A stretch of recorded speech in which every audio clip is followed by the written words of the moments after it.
누가복음 13장 1절로 9절까지 말씀입니다. 누가복음 13장 1절로 9절까지 말씀. 제가 가지고 있는 성경 신약 성경 117페이지 하나님 말씀이 기록되어져 있습니다.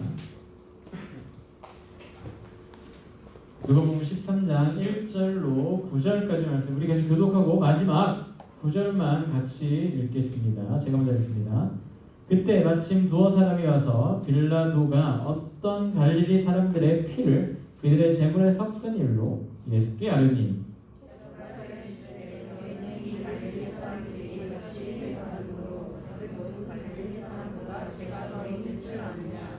너희에게 이르노니 아니라 너희도 만일 회개하지 아니하면 다 이와 같이 망하리라.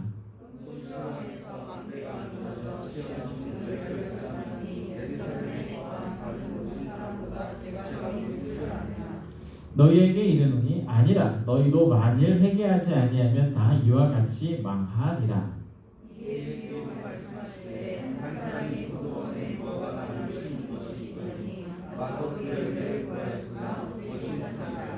포도원 지기에게 이르되 내가 3년을 와서 이 무화과 나무에서 열매를 구하되 얻지 못하니 찍어버리라. 어찌 땅만 버리게 하겠느냐.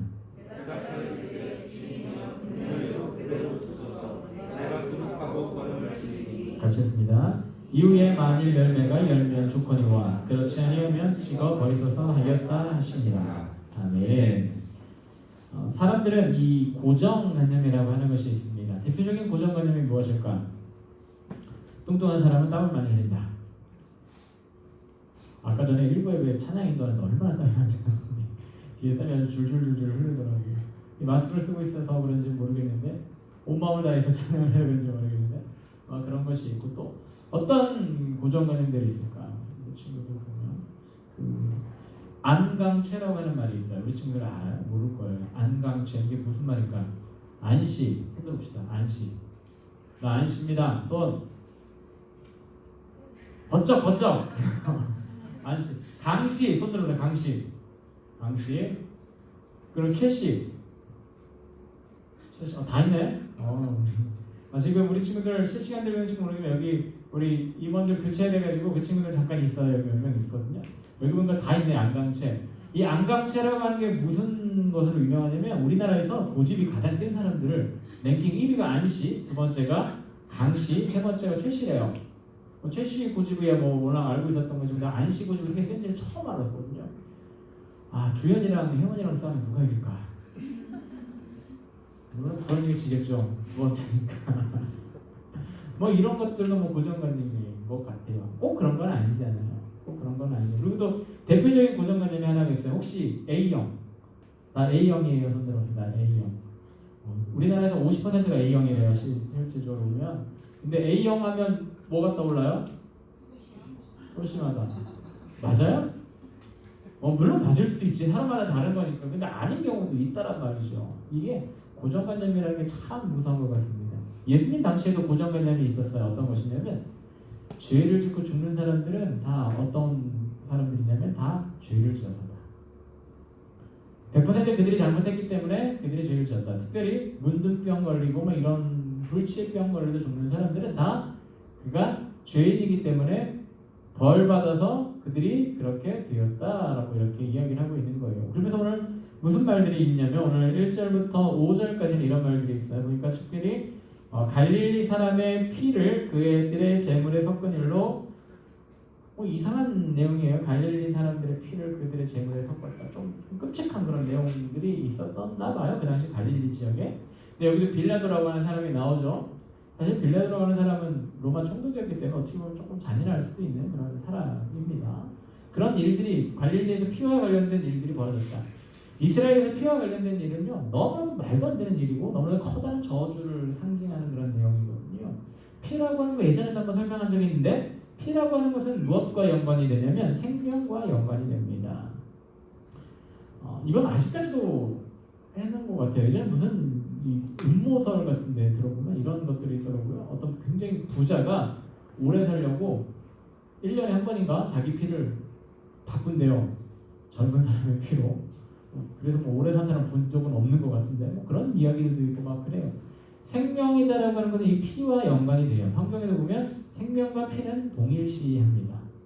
피를 받다, 죽었다라고 하는 소리거든요. 피와 관련된 것, 이것은 죽음과 관련되어져 있고 또 죄와 또 관련되어져 있는 게 바로 피예요. 우리가 죄 용서를 받기 위해서 반드시 이루어져야 했었던 한 가지의 사건이 있습니다. 그 사건을 우리는 흔히 세 글자로 얘기해요. 어떤 거? 십자가. 근데 십자가도 중요한데 어떻게 보면 그것보다 더 중요한 것이 있어요. 그 십자가 위에서 있었던 뭐? 피. 예수 그리스도의 보혈로 우리는 죄사함을 받게 되는 거예요. 예수님의 죽으심으로 우리가 죄사함을 받게 되는 거거든요. 주의 삭은 사망이다라고 하는 거 다 알고 있을 거예요. 다 죽을 수밖에 없는 그들은 사람들이지만 죄가 있으면 다 죽어야 돼요. 그런데 대신 죽으신 거예요. 예수님께서. 우리 대속이다라고 얘기를 하잖아요. 대신 우리의 속죄를 하셨다라고 해서 대속이라고 얘기를 하는데 예수님께서 이 땅에 오셔서 대신 나를 위해 피 흘려 죽으셨기 때문에 예수님이 피 흘리지 않고 그냥 아마 교수형 같은 걸로 돌아가셨으면 아마 어떻게 보면 예수님께서 이 땅에 오신 그것을 제대로 반영하지 못하는 그런 일일 거예요. 근데 예수님께서는 뭐 십자가에서 피를 흘려 죽으셨어요. 십자가형의 가장 큰 죽음의 원인이 이 쇼크사라고 하죠. 피가 부족해서 십자가에 달려 죽었다라고 하는 것은 몸에 있는 모든 피를 다 쏟아내고 죽는 거예요. 예수님께서 십자가에 달린 이유가 여러 가지가 있는데 그 중에 하나도 바로 이 피 때문이다라고 하는 것을 우리 친구들 알았으면 좋겠습니다. 그리고 또 보니까 갈릴리에 그런 이상한 일들도 있었고 피와 관련된 일들이 있었고 그래서 2절에 보니까 이같이 해받음으로 다른 모든 갈릴리 사람보다 죄가 더 있다. 그 재물, 피와 섞였던 그 재물을 드렸던 사람들이 죄가 더 큰 거 아닙니까? 막 이런 내용들 막 이야기를 하는 거예요. 그리고 또 4절에 보니까 실로암에서 망대가 무너져 치어 죽은 18사람이 있대요. 그 사람들 뭐 하지도 않았는데 망대가 무너져서 치어서 죽었다. 이 사람들이 이 당시에 뭐라고 얘기했냐면 저들이 죄를 졌기 때문에 천벌받았다. 이렇게 표현을 했나 봐요. 제자들이 와서 사람들이 와서 이렇게 얘기하죠. 예수님, 저 사람들 정말 죄 때문에 죽은 겁니까? 얘기를 했을 때 예수님께서 뭐라고 해요? 보니까 오늘 본문 말씀 보니까 3절과 5절 똑같은 말씀이에요. 같이 한번 읽어볼까요? 3절과 5절 시작. 하나만 읽어도 돼요. 시작.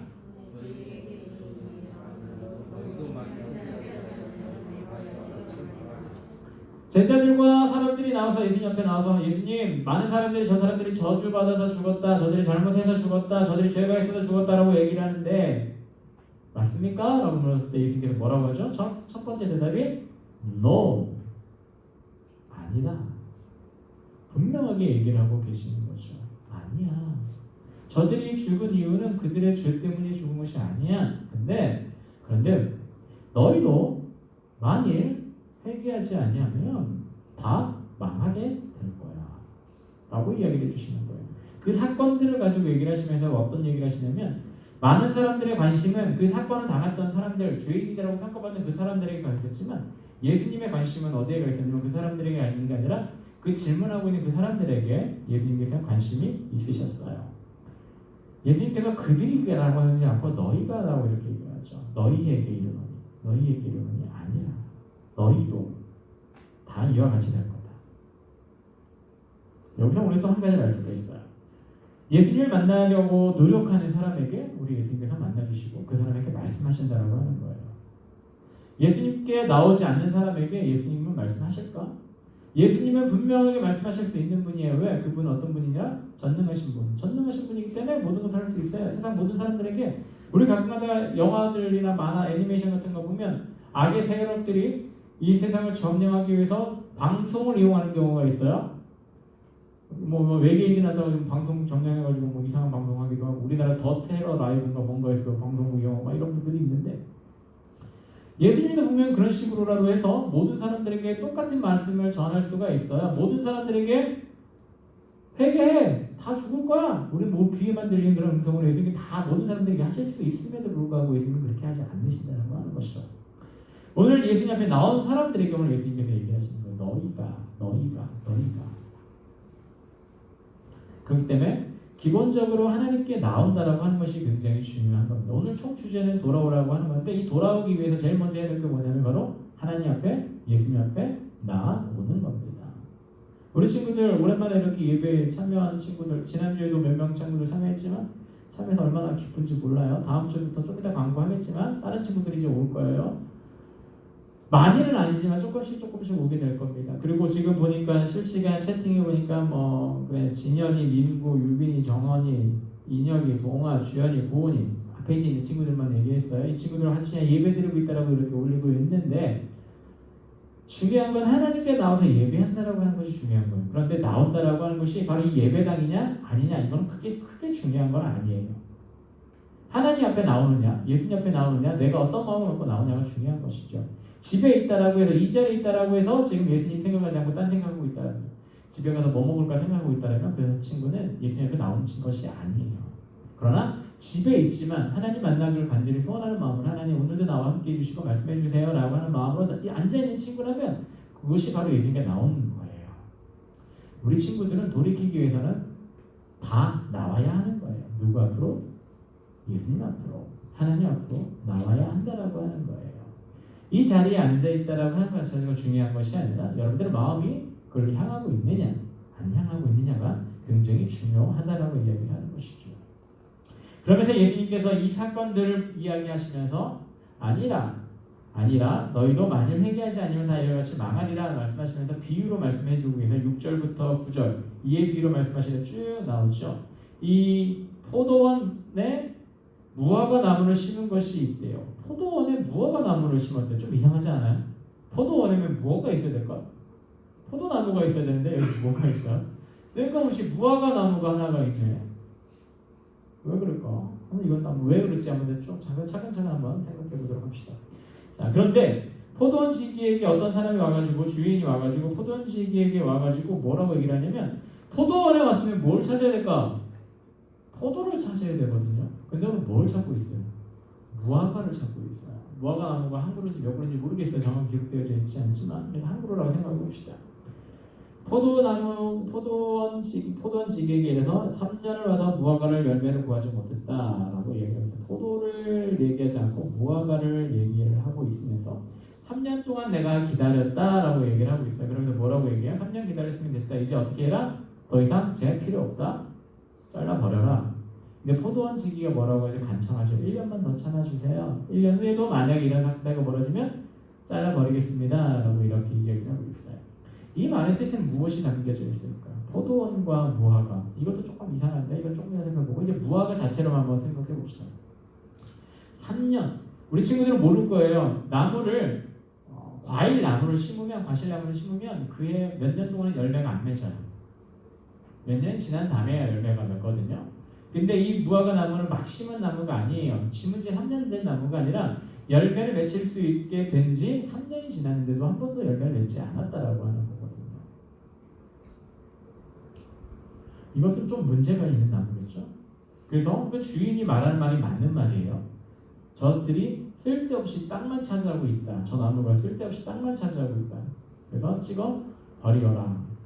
라고 이렇게 말씀하고 계시는 거. 그리고 또 포도원 지기가 뭐라고 하고 있죠? 주인님 아닙니다. 1년만 더 참아주세요. 라고 얘기를 하고 있죠.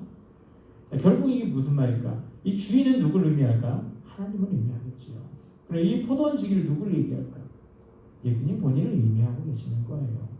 하나님이 오셔가지고 이제 저들 내가 다 멸망시켜 버려야겠다. 말 안 듣는 저 무화과 나무 내가 찍어 버려야겠다. 라고 했을 때 예수님이 뭐라고 하셨다고요? 1년만 참아주세요. 1년 지나도 저가 매일 맺지 않으면 제가 찍어버리겠습니다. 라고 이렇게 하고 있죠. 돌아오라. 이 말이 돌아오라라고 하는 말은 무슨 말일까? 회개하라라고 하는 말이죠. 결론적으로 얘기를 해보면 회개하라라고 얘기했는데 이 회개라고 하는 것이 한정없이 있는 것이 아니에요. 시간이 무한정 있는 것이 아니다라고 얘기를 하고 있는 거예요. 포도원의 무화과 나무를 통해서. 포도원에 있는 무화과 나무를 통해서 오늘 예수님께서 우리들에게 뭐라고 했냐면 회개를 하려면 어떻게 해라? 지금 해라. 이따가 해야지 이거 안 된다.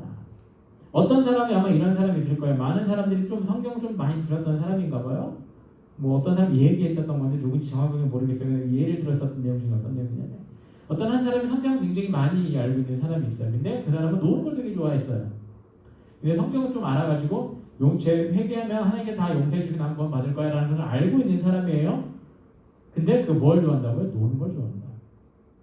생각을 해봅시다. 그 사람이 열심히 놀아요. 왜? 나중에 회개하면 되니까.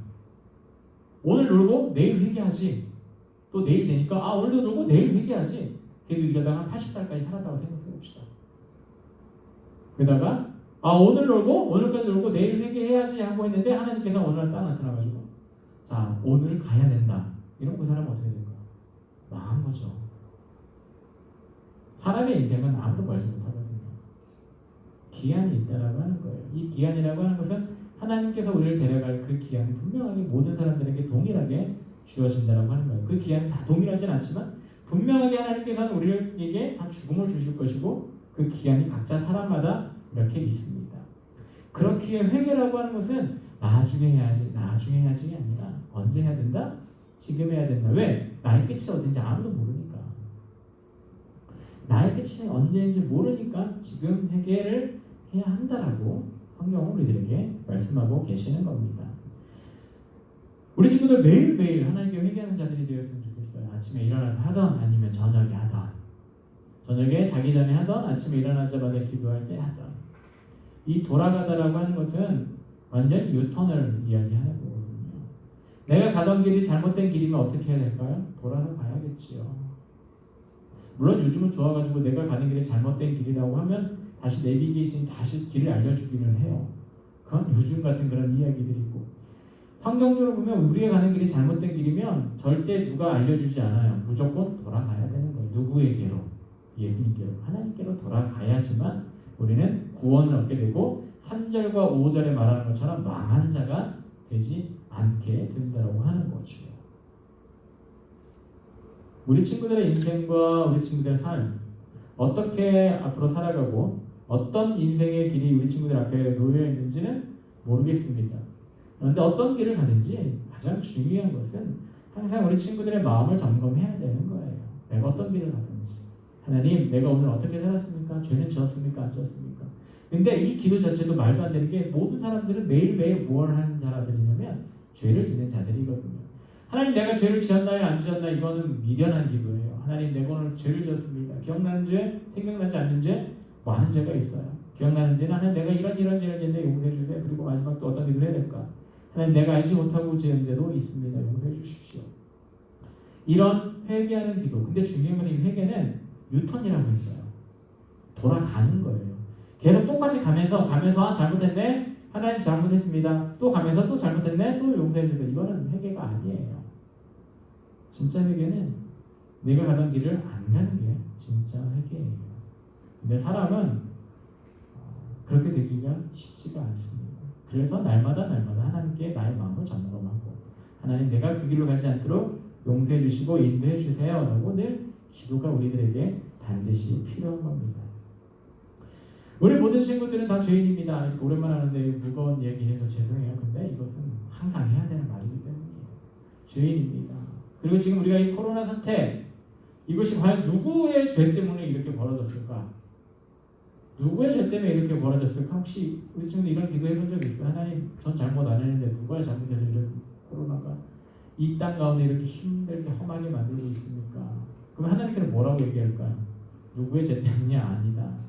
너희들 모두의 죄 때문이다 라고 이렇게 얘기하실 거예요. 그러니까 너희가 지금 가고 있는 그 길에서 돌아서 그러면 내가 이 모든 것을 해결해 줄게. 분명히 하나님께서 이렇게 말씀하고 계실 거예요. 아니 그렇게 말씀하고 계신 것 같아요. 지금 우리 친구들은 모르겠지만 많은 사람들이 하나님 앞에 나와서 기도하는 사람들이 많이 있어요. 정말로 많이 있습니다. 여러분들이 알지 못하지만 많은 사람들이 시간을 정해놓고 하나님 잘못했습니다. 용서해 주세요. 이 나라와 이 민족 그리고 온 세계를 용서해 주세요 라고 하는 기도하는 장면들이 굉장히 많이 있어요. 얼마 전에 유튜브에서 봤던 내용인데 브라질의 어떤 교회 코로나가 터지고 나서 교회 성도들이 무엇을 하고 있냐면 길가에 다 무릎을 꿇고 있더라고요. 그러니까 그 동네를 뺑 둘러서 그 교회 사람들이 무릎을 꿇고 하나님께 잘못했다고 회개 기도하고 있더라고요. 근데 그런 역사가 지금도 세계 곳곳에서 이루어지고 있습니다. 이런 것을 봐서 분명히 하나님께서는 이 어두운 재앙을 분명히 걷어가실 거예요. 시간이 되시고 때가 되고 하나님께서 원하시는 그때가 되면 분명하게 걷어갈 거라고 하는 것이죠. 그런데 거기서 우리가 잘못을 인지하지 못하고 있다면 하나님께서는 그 사람 모두 다 어떻게 되냐?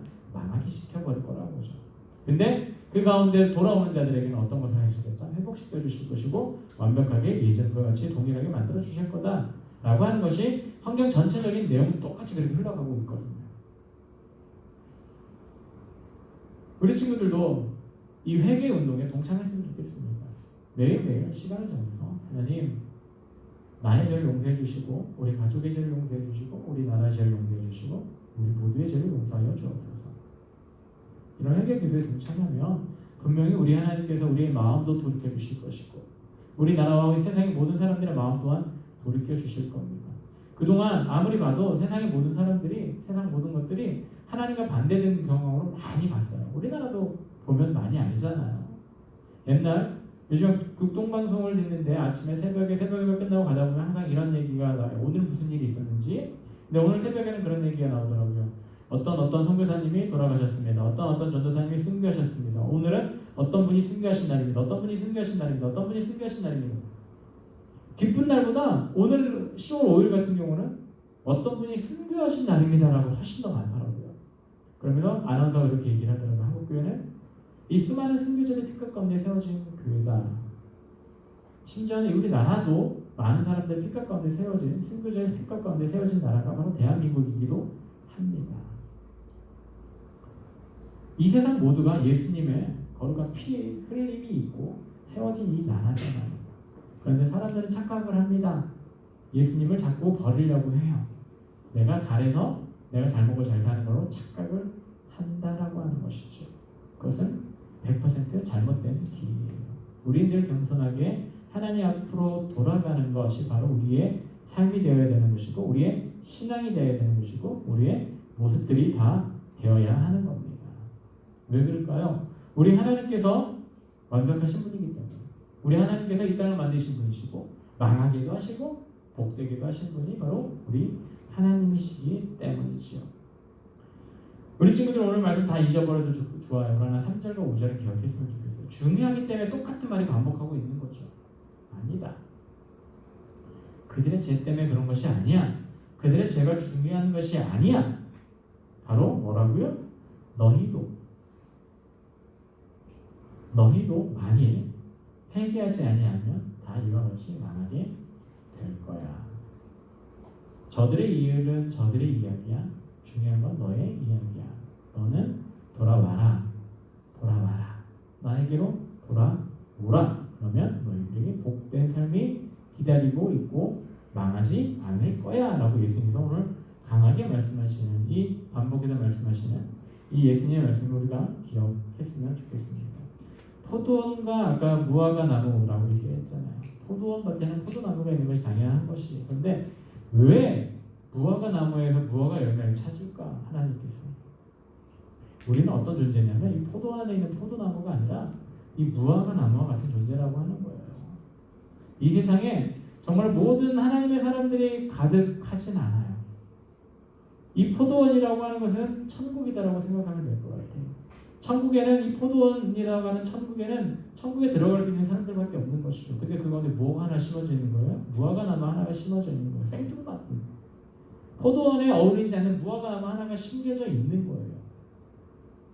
우리와 같은 죄인이 천국에 들어갈 수 없지만 하나님께서 우리 같은 죄인을 천국 백성으로 자녀로 심어주신 거예요. 그런데 이 심어둔 이 백성이 하나님 나라의 역할을 제대로 감당하지 못합니다. 여기 포도원 주인이 원하는 게 뭐예요? 무화과 나무에서는 무화과 열매를 맺기를 원하는데 무화과 열매를 맺지 않으면 어떻게 하겠다?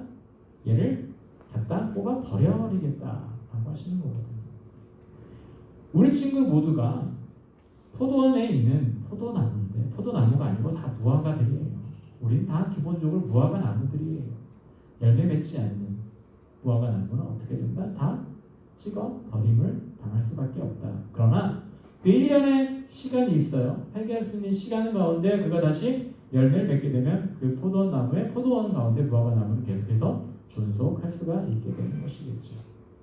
우리 친구들도 마찬가지예요. 천국 백성으로 계속 살아가느냐, 천국에 속해 있는 자로 살아가느냐, 아니면 찍어서 버림받느냐, 이것은 돌아오느냐 돌아오지 않느냐 문제라고 하는 거예요. 우리 친구들 오늘 예수님의 이 말씀을 돌아오라라고 하시는 이 말씀을 기억하면서 항상 하나님께 기도하며 매일매일 삶을 점검할 수 있는 우리 친구들 되기를 간절히 소원합니다. 우리 같이 하나님께 찬양하기를 원합니다. 찬양하고 같이 기도하기를 원합니다.